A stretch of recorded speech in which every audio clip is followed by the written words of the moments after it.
Lewis Hart for The Ring magazine. Delighted today to be joined here in Surrey with Harlem Eubank. Just finished a nice hard training, back in the gym.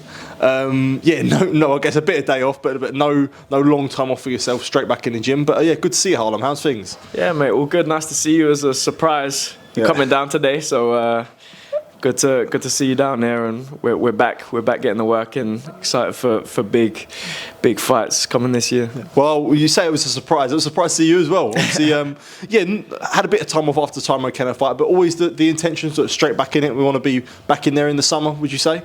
Definitely. Had a 10-day break in the sun, recharge, and reset and come back fresh. Looking forward to big things this year. Absolutely. It's been a couple of weeks now since the Tyrone McKenna fight. Career best performance, I think it's fair to say. When you reflect on that, I'm really happy with how that night went and putting that conversation back in people's mouths again. Definitely. We said coming into this year, we want to start 2025 with a big fight, start with a bang, and that's exactly what we've done. We had the perfect dance partner, someone that has been in there at world level and fought the best around domestically. So it's exactly the dance partner and the performance that I wanted, and we've set up big fights now, and I'm calling for the biggest fights out there. Right now, I'm not waiting around. When you fight someone like Tyrone, there isn't really a guy, especially about 140, 147, and one lightweight as well, who hasn't boxed. Is there always a good intention to go in there and make statements, because people naturally use other opponents as measuring sticks as well? Definitely. The fighters that we want out there now at world level, we would have had similar dance partners, and the performances that I'm putting in are making the right impressions that I belong at world level now. Mm-hmm. And for yourself, I know it was sort of something we alluded to after the fight in our interview, but there was a lot of takeaway from the Erdogan fight. Don't get me wrong, it was a bad style matchup in general, but people had a lot of takes away and a lot of critics for yourself. So to then sort of bounce back with a performance like that must be a little bit sweeter as well, surely. Definitely. The performance is, what a lot of casuals and critics, they'll always have something to say. But the point is to go in there and to beat your man. And, that's what I'm good at. And, I've proven it time and time again. And, I want to go up against the best in the world now to prove and show people exactly what level I'm at. And just sort of, before we do move on, just reflect on that night as well. A great walkout of Chris Eubank Sr. as well, obviously your uncle, to have that as well. I guess be back in Brighton, be boxing back in Brighton, you're sort of making a bit of a statement now there, where it's the second time you've been there, so it must be a nice feeling to have that, and that whole event all, I guess, based around yourself, to be honest. Yeah, the atmosphere down in Brighton is special. People really come out for it and look forward to them big boxing nights back in Brighton. So it was a beautiful night. We had the Brighton manager down, Fabian. He came down to support. So amazing to have the support of my football club and my city, and we came down and put on a great night, and the people are excited for more now. So we want to bring really big fights back to Brighton now, and that's what we're going to do. Yeah, well, I guess let's touch on that. So just look around there. When it comes, I guess, big fights and big nights, obviously seen a few things on Twitter going back and forth, but ideally now the full intention is in the summer to be back in a big fight and piggybacking off really of that McKenna win. Definitely. As I said, when we came into 2025, everything I was saying, has played out, and we want the big fights. That's what I was calling for. We want the world champions and the people that belong at that level, and the names that were put to me. Jack Catterall, for example. I said to my team, he was considered to be at one point, not too long ago, the undisputed champion of the world. A lot of people thought that, so I believe that's the level that I belong at, and I said to my team, make that fight next. So that's what I was going to touch on. A little bit of not really a back and forth, but a very polite call out either that you both accepted, yourself and Jack Catterall.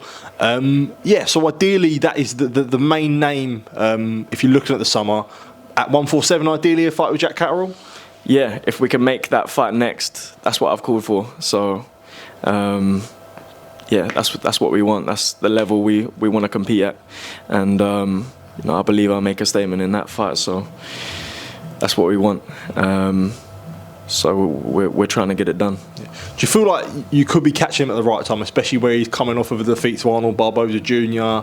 Do you feel like sort of when that all comes into play, sort of catching him at the right time? Would you say? No, I think we're trying to catch him at his best, and I think the last fight, obviously he may have been a bit flat, but when you're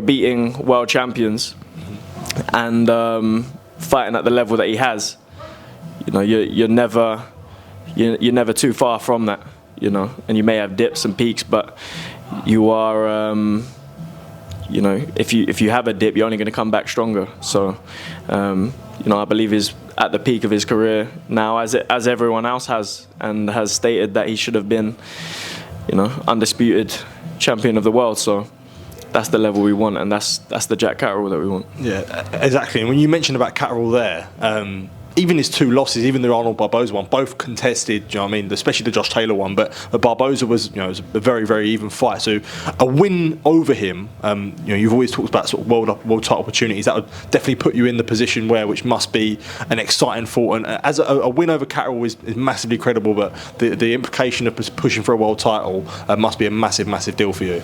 Exactly. Again, I stated at the start of this year, I want to be world champion by the end of 2025, and these are the type of tests that I need to make that dream a reality.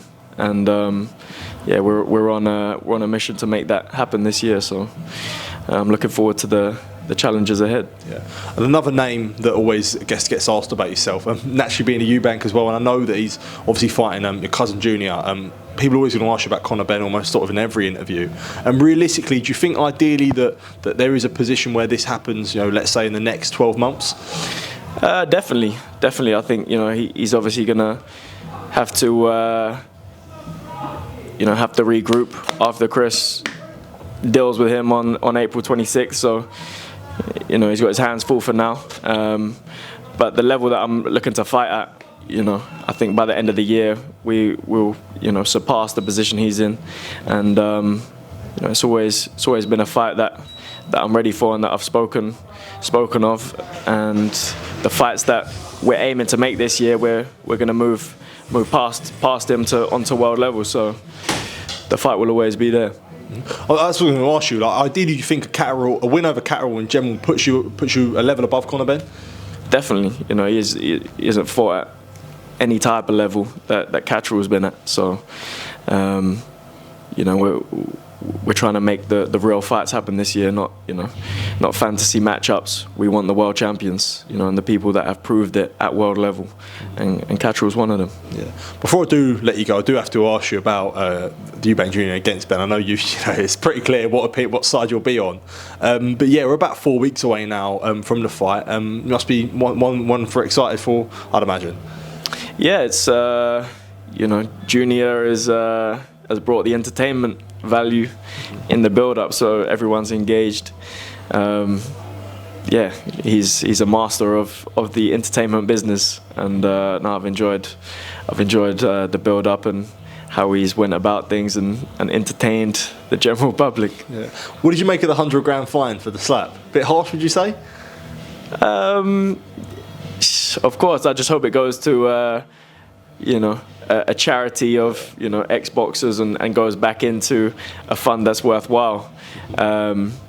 So yeah, I mean, it's obviously they'll try and make an example of him, because of the magnitude of the fight and the event. But I think it would have made Chris more than 100 grand in the long run. So I'm sure he's okay with it. Yeah. And when you look at the fight, a lot gets made of the magnitude of it, which is obviously a massive fight. But do you think there is much of a contest between the two on April 26th? I don't. I think I think Chris is leaps and bounds ahead of Conor. His experience, the guys he's been in with. Take away the weight, because Chris is obviously going to be disadvantaged in there with the weight as well. But just ability, boxing skill set is on a completely different level. So. Yeah, well, it's interesting. A fight I can't wait for. I'm sure we'll be seeing you there on Fight Week. Harlem, always a pleasure, mate. Good to see you here in Surrey. Good to see you back in the gym training ahead of a massive fight in 2025. Always a pleasure, mate. And Nice all one, the best, mate. Top man. Good Thank to you. catch up with you. Cheers, mate.